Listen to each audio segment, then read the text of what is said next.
भारत दुनिया का सबसे बड़ा लोकतांत्रिक देश है और हमारे देश का शासन संविधान के आधार पर संचालित होता है और हमारा संविधान दुनिया का सबसे बड़ा लिखित संविधान माना जाता है। लिखित संविधान होने की एक बुराई ये है कि यहाँ पर लिखे हुए प्रावधानों के एक से अधिक अर्थ निकाले जा सकते हैं और जब संविधान के प्रावधानों के अनेक अर्थ निकलते हैं उस स्थिति में इसका समाधान सुप्रीम कोर्ट द्वारा किया जाता है।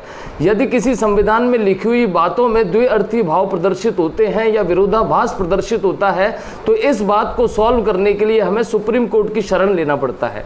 हमारे संविधान ने हमें मौलिक अधिकार दिए, 6 मौलिक अधिकार दिए हैं। इनमें से एक बहुत प्रमुख अधिकार समता का अधिकार, right to equality, article number 14 से लेकर आर्टिकल नंबर 18 तक दिया गया है। समता का अधिकार अनुच्छेद नंबर 16 क्लॉज 1 के तहत सरकारी नियोजन में सभी को समान अवसर दिए जाएंगे।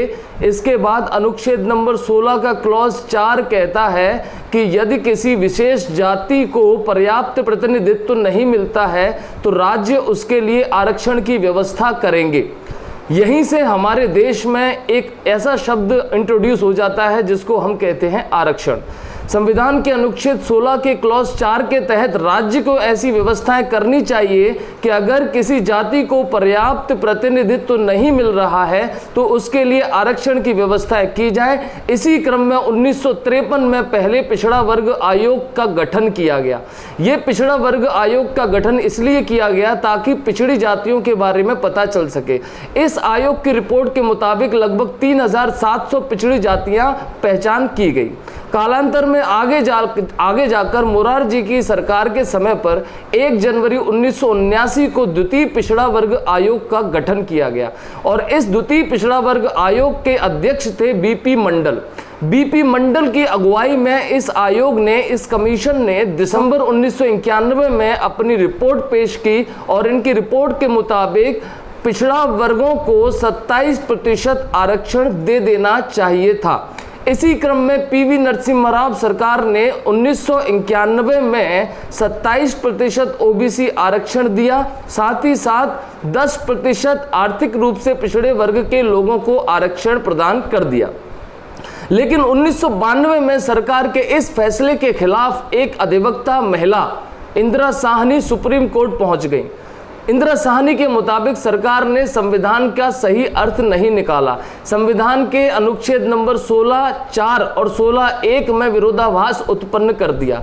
1992 में इंदिरा साहनी मामले में सुप्रीम कोर्ट का डिसीजन, ऐतिहासिक डिसीजन 16 नवंबर 1992 को आया और सुप्रीम कोर्ट ने सरकार के 27% ओबीसी आरक्षण को सही ठहराया, लेकिन कहा कि इन ओबीसी आरक्षण को जो आप सामाजिक और आर्थिक पिछड़ा इनको बता रहे हैं, इस 27% ओबीसी आरक्षण में क्रीमी लेयर नहीं होनी चाहिए। मतलब वो लोग नहीं होने चाहिए जो सामाजिक और आर्थिक रूप से संपन्न हो। इसके लिए सुप्रीम कोर्ट ने सरकार से व्यवस्था करने को कहा। सुप्रीम कोर्ट ने एक आर्थिक मानक डिसाइड करने का कहा और इन्हीं आर्थिक मापदंडों के आधार पर क्रीमी लेयर की अवधारणा भारत देश में आई। 1993 में वो वर्ग जिसकी सालाना कमाई 1 लाख रुपए होती थी वो क्रीमी लेयर में आता था, उसको आरक्षण का लाभ नहीं मिलता था। कालांतर में 2004 में इस क्रीमी लेयर की सालाना आय को बढ़ाया गया जिसको 2.5 लाख किया गया और 2008 में इसको 4.5 लाख किया गया, 2013 में 6 लाख किया गया और 2017 में ये 8 लाख रुपए प्रति वर्ष आय वाले लोग क्रीमी लेयर में शामिल होंगे। इंदिरा साहनी मामले में एक और महत्वपूर्ण बात सुप्रीम कोर्ट ने कही कि 10% आरक्षण जो आर्थिक आधार पर दिया जा रहा है वो नहीं दिया जाएगा क्योंकि पिछड़ेपन का एकमात्र आधार आर्थिक कारण नहीं हो सकता है। इसके अलावा इंदिरा साहनी मामले में सुप्रीम कोर्ट ने कहा कि आरक्षण सिर्फ प्रारंभिक नियुक्तियों पर ही दिया जाएगा, पदोन्नति में आरक्षण नहीं दिया जाएगा। और एक बहुत प्रमुख बात इंदिरा साहनी मामले में कही गई कि राज्य बहुत अधिक आवश्यकता पड़ने पर ही आरक्षण की सीमा 50% से ज्यादा करेंगे, अन्यथा वो सीमा 50% ही रहेगी। 1992 में आए इस मामले के बाद सरकार 1995 में 77वां संविधान संशोधन लेकर आई जिससे उन्होंने क्रीमी लेयर यानी कि पदोन्नति में आरक्षण के सुप्रीम कोर्ट के फैसले को चुनौती दी और संविधान संशोधन के माध्यम से सरकार ने अनुसूचित जाति जनजाति को पदोन्नति में आरक्षण दिया। उनका कहना था कि अभी राज्य में उनका उचित प्रतिनिधित्व नहीं हो पाया है। 1995 के बाद सरकार के इस कदम के बाद आगे जाके और भी संविधान संशोधन हुए, जिसमें अनुसूचित जाति, जनजाति, पिछड़ा वर्ग को पदोन्नति में भी आरक्षण दिया जाने लगा। लेकिन साल 2006 में एम नागराज बनाम भारत सरकार मामले में सुप्रीम कोर्ट ने ये निश्चित किया कि आरक्षण को सीमित अर्थों में प्रयोग किया जाना चाहिए, अन्यथा जाति प्रथा कभी भी समाप्त नहीं होगी। अनुसूचित जाति और जनजाति के उस वर्ग को आरक्षण का लाभ नहीं मिलना चाहिए जो सामाजिक और आर्थिक रूप से संपन्न है। 2006 में सुप्रीम कोर्ट के इस आदेश के बाद पदोन्नति में आरक्षण की बात क्लियर हो गई और क्रीमी लेयर को आरक्षण नहीं मिलना था, ये तय हो गया। लेकिन 2006 का मामला सिर्फ उतना ही मामला शांत नहीं होने वाला था, ये मामला आगे बढ़ा। 2018 में एक और मामला प्रकाश में आया जो जनरल सिंह बनाम लक्ष्मी नारायण गुप्ता का था। जनरल सिंह बनाम लक्ष्मी नारायण गुप्ता मामले में भी सुप्रीम कोर्ट ने अपने 2006 के डिसीजन को ही दोहराया और कहा कि वो वर्ग जो आर्थिक और सामाजिक रूप से संपन्न है वो क्रीमी लेयर में आएगा, उनको आरक्षण नहीं दिया जाएगा। तो आरक्षण पर इतनी लंबी बहस क्यों हो रही है और इसका कारण क्या है और मैं ये वीडियो क्यों बना रहा हूं? इसका प्रमुख कारण है मध्य प्रदेश में ओबीसी आरक्षण 27% जो दिया गया, उसके विषय में हमें चर्चा करनी है। मामला हाई कोर्ट में पेंडिंग है। यहां ये बात समझनी होगी, जबकि सुप्रीम कोर्ट इंदिरा साहनी मामले में 1992 में क्लियर कर चुका है कि आरक्षण की सीमा बहुत हद तक 50% ही होनी चाहिए जब तक किसी राज्य की कोई खास जरूरत न हो। अब चूंकि इस बात में भी ये विवाद है कि अगर किसी राज्य की खास जरूरत होगी तो वो आरक्षण 50% से ज्यादा कर सकता है, और इसी विडंबना के कारण हमारे भारत देश में अभी भी 13 से 14 ऐसे राज्य हैं और यूनियन टेरिटरीज हैं जहां पर आरक्षण की सीमा 50% से बढ़कर ज्यादा भी हो चुकी है।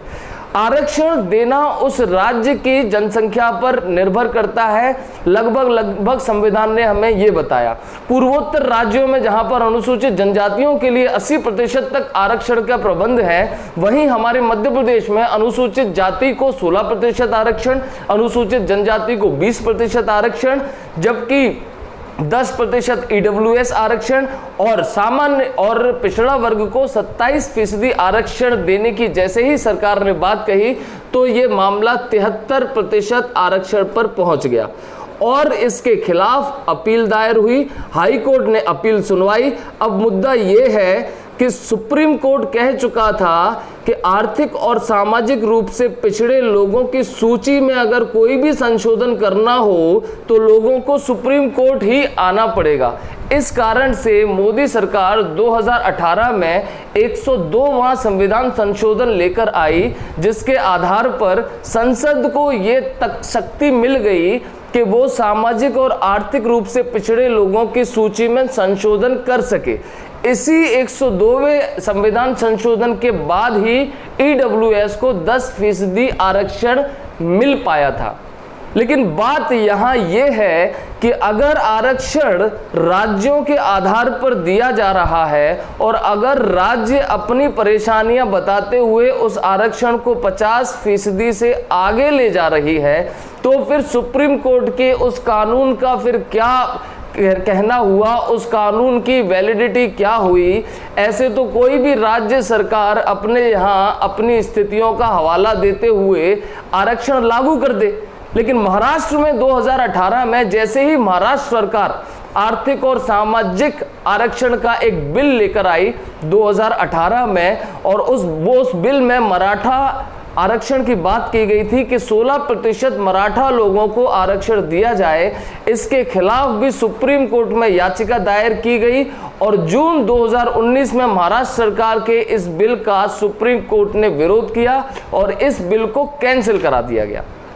सारांश ये है कि संविधान कहता है कि अगर किसी जाति को पर्याप्त प्रतिनिधित्व नहीं मिल रहा है तो राज्य सरकार उसके लिए आरक्षण की व्यवस्था कर सकती है।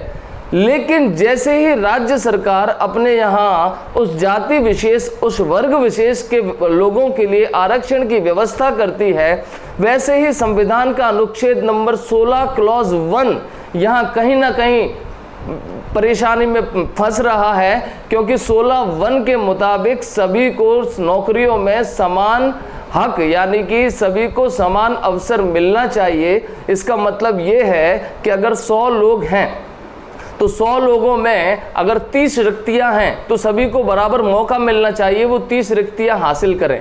लेकिन अगर उन 30 रिक्तियों में 20 लोग सामान्य श्रेणी के पहुंचते हैं और 7 लोग अनुसूचित जाति जनजाति के पहुंचते हैं और 3 लोग पिछड़ा वर्ग के पहुंचते हैं, तब यहाँ राज्यों को अपने यहाँ परेशानी आने लगती है। राज्य कहते हैं कि हमारे यहाँ पिछड़ा वर्ग के छात्रों को पर्याप्त प्रतिनिधित्व नहीं मिल रहा है, इसलिए हमें उनका आरक्षण का प्रतिशत बढ़ाना होगा। इसी कारण से मध्य प्रदेश सरकार अपने यहाँ आरक्षण अधिनियम 2019 लेकर आई, जिसके तहत उन्होंने ओबीसी आरक्षण को 27% कर दिया। और इस 27% आरक्षण करने के साथ ही तमाम परीक्षाएं जो मध्य प्रदेश में आयोजित हो रही थी उन पर एक तरीके से स्टे लग गया। एमपीपीएससी 2019 मुख्य परीक्षा उस वक्त मुख्य परीक्षा करवाई गई जब कोरोना का पीक दौर चल रहा था। लोगों ने जो कोरोना पॉजिटिव थे उन्होंने पीपीई किट पहन के परीक्षा दी, लेकिन आज 6 महीने गुजर जाने के बाद भी उसके रिजल्ट का कुछ भी पता नहीं है और 2020 प्रारंभिक परीक्षा के रिजल्ट पर भी अब संशय है। इसके अलावा हाईकोर्ट में एक और याचिका एमपीपीएससी के रोस्टर सिस्टम के लिए भी लगी हुई है। तो ये वो पेच हैं जो आरक्षण पर मध्य प्रदेश में फंसे हुए हैं। मध्य प्रदेश के साथ साथ अलग अलग राज्यों में बहस का मुद्दा हमेशा बना रहता है। मुझे आशा है आपको इस वीडियो से बहुत कुछ जानकारी मिली होगी। अगर आपको ये वीडियो अच्छा लगा तो हमारे चैनल को प्लीज़ लाइक करें, सब्सक्राइब करें। Thank you so much.